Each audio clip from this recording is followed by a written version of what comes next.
Welcome back, Love Nation. This is Nina. Like, share, and subscribe. Thank you to everybody that has been coming to my channel. Like this video, share this video, and hit that notification bell so you guys know when I drop my next one.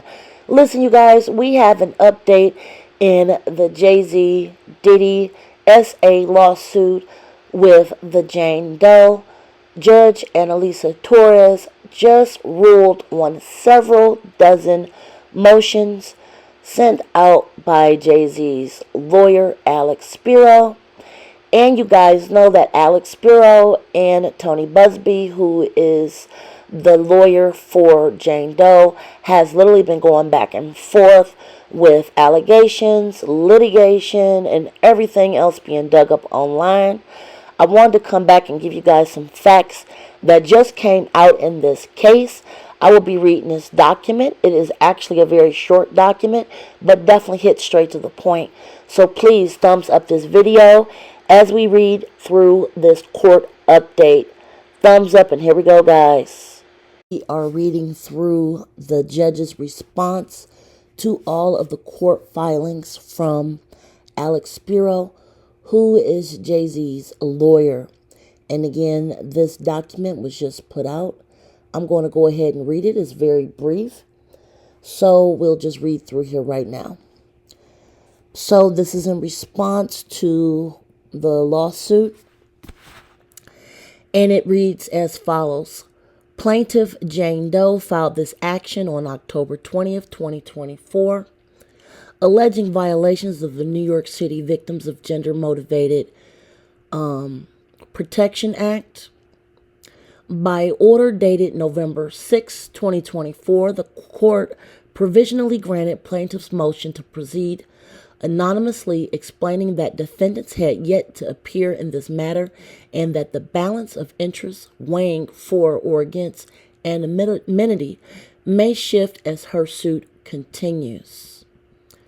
The next paragraph reads, on December 8th of 2024, plaintiff amended her complaint to add Sean Carter, known professionally as Jay Z, as a defendant. Plaintiff again sought leave to proceed anonymously, but this time Carter's counsel appeared and moved to deny her motion or, in the alternative, to dismiss her amended complaint pursuant to federal rule codes, which are spelled out right here. Carter also moved for an expedited hearing on the issue, ECF number 41.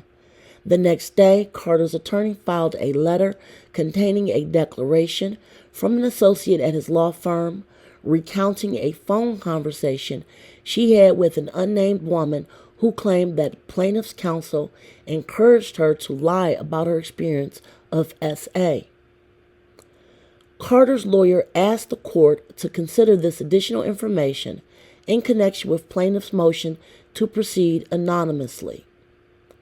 Plaintiff's counsel denied Carter's allegations against him. On December 13th of 2024, Carter's attorney filed an additional letter alerting the court to a recently published interview of plaintiffs on NBC. And again, that has the filing numbers. In the interview, plaintiff speaks anonymously, explaining her allegations against defendants and her reasons for coming forward now. Carter's lawyers points to the interview in which plaintiffs admitted to inconsistencies in her story as evidence that plaintiffs' claim have no factual basis whatsoever. He also argued that plaintiff's counsel violated Federal Rule of Civil Procedure 11 by failing to undertake a reasonable inquiry into the facts before filing the complaint and failing to seek admission to this court. Carter's attorneys requested an expedited briefing schedule for a motion to strike the first amended complaint under Federal Rules of Civil Procedure 11 and 12. The next day, Carter's counsel submitted yet another filing, a motion for an emergency order directing the preservation of evidence and striking the amended complaint under Rule 12. First ruling, motion to proceed anonymously. In deciding whether a plaintiff may proceed anonymously, courts balance the plaintiff's interest in anonymity against both the public interest in disclosure and any prejudice to defendant. The Second Circuit has laid out a non-exhaustive list of factors to be considered. 1. Whether the litigation involves matters that are highly sensitive and of a personal nature.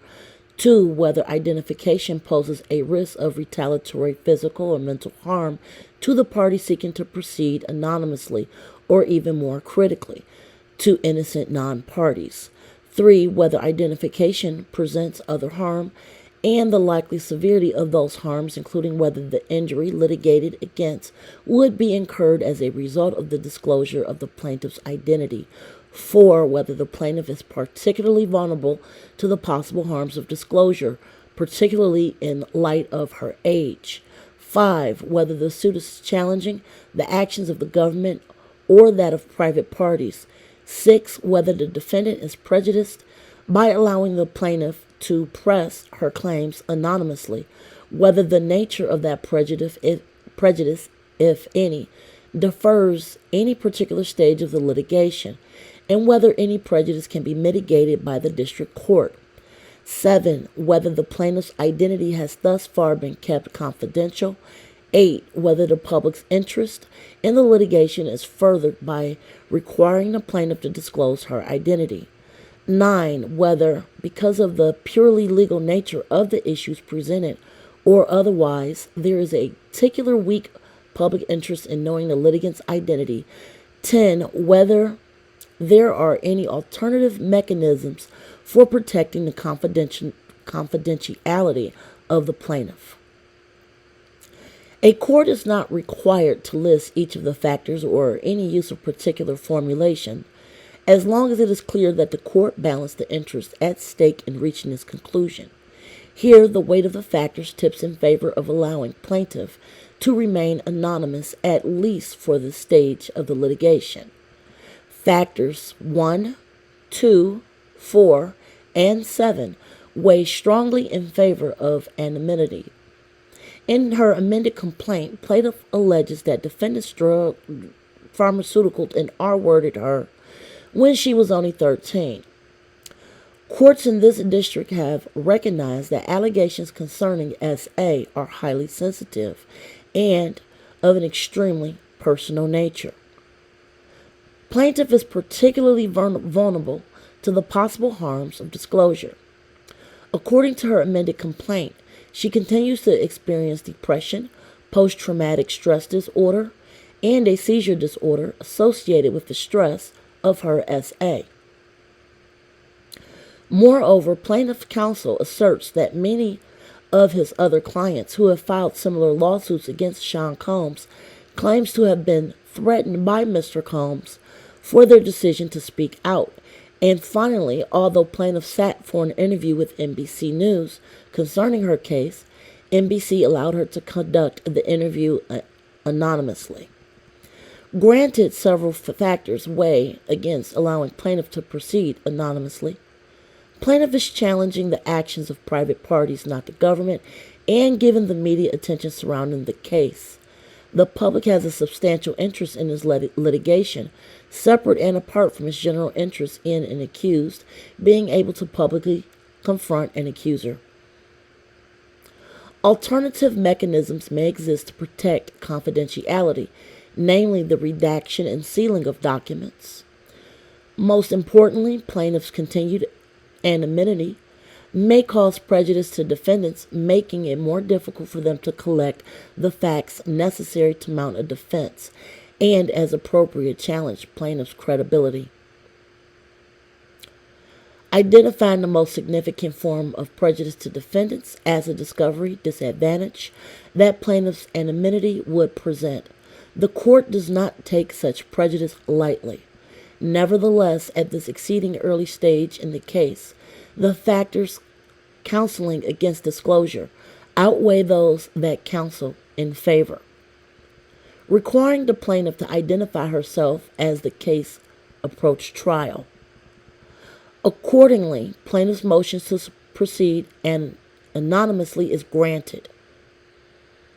Plaintiff is advised that because the balance of these factors will certainly shift as this case proceeds, especially if and when the parties engage in discovery in earnest, the court intends to revisit this decision at a future date.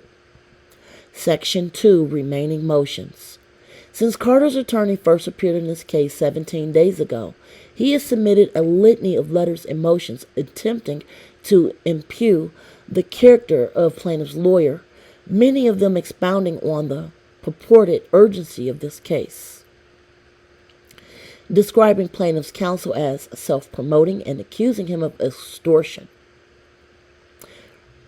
and requesting to be heard on an expedited basis, and accusing plaintiff's counsel of exploiting the legal process to generate media attention, asserting that plaintiff's counsel seeks only to benefit himself, requesting also the shortening of a deadline from 21 days to 1 day, describing plaintiff's counsel as willing to blatantly violate the core ethical obligations of all attorneys, and requesting a hearing on a motion the following day. Carter's lawyer's relentless filing of combative motions containing inflammatory language and ad hominem attacks is inappropriate, a waste of judicial resources, and a tactic unlikely to benefit his client. The court will not fast-track the judicial process merely because counsel demands it. Moreover, although Carter's attorney assails plaintiff's lawyer as having a chronic inability to follow the rules, Carter's counsel has failed to abide by the court's clear rules. Under the court's individual practice, in court cases and with limited exceptions, a pre-motion letter is required prior to the filing of any motion. Although Carter's attorney stated that he intended to file immediately a motion to strike the first amended complaint under Rule 12, he did not give plaintiff the requisite 5 business days to respond, and to wait for the court to set a motion schedule, or state whether any exception to the court's individual practices applied. This is unacceptable. Counsel is hereby advised that any further motions filed in violation of the court's individual practices may be denied on that ground alone. Lastly, although Carter's attorney is entitled to file a Rule 11 motion without first seeking leave of court, the court discourages this approach. If he still intends to serve plaintiff with a motion for sanctions, the court denies his request to shorten the safe harbor provision contained within Rule 11 from 21 days to 1 day. The Carter's motion to strike the amended complaint under Rule 12 is denied. By January 10th of 2025, plaintiff shall file her response to Carter's motion for an order directing the preservation of evidence. By January 17th of 2025, Carter shall file his reply, if any. The clerk of court is respectfully directed to terminate the motions at ECF 32, 37, 40 through 41, and 46. So ordered, dated December 26, 2024, signed United States District Judge Annalisa Torres. Again, this is the court documents that the judge Annalisa Torres just ruled on. If any other pertinent events comes out about the Jay Z and Diddy case, I will definitely be making a follow-up. Till next time, like, share, subscribe. Bye, guys.